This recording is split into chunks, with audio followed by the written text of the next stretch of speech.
43. ipuina, lehoia eta azeria. Gizenduta zegoen lehoi batek sinestarazi nahi zuen eririk zegoela, eta erakartzen zituen bera ikustera beste abere eta laboinekoak zelako guztien buru edo erregea. Ordea, eltzea eta irenstea guztia zen bat.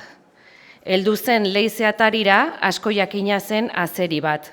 Diotsa honi leioak bere etzantegi edo ohetik. Atoz aurrera, ez ni erantzun zuen azeriak. Dakusadaz sartzen direnean, oinatzak, ez ortea irteten dutenak. Hala gorde zuen burua asko jakinez eta begiratua izanaz. Ipuin honek irakasten du besteen kalte, arrisku eta gaitzetatik ikasi behar dugula gure gorde bidea.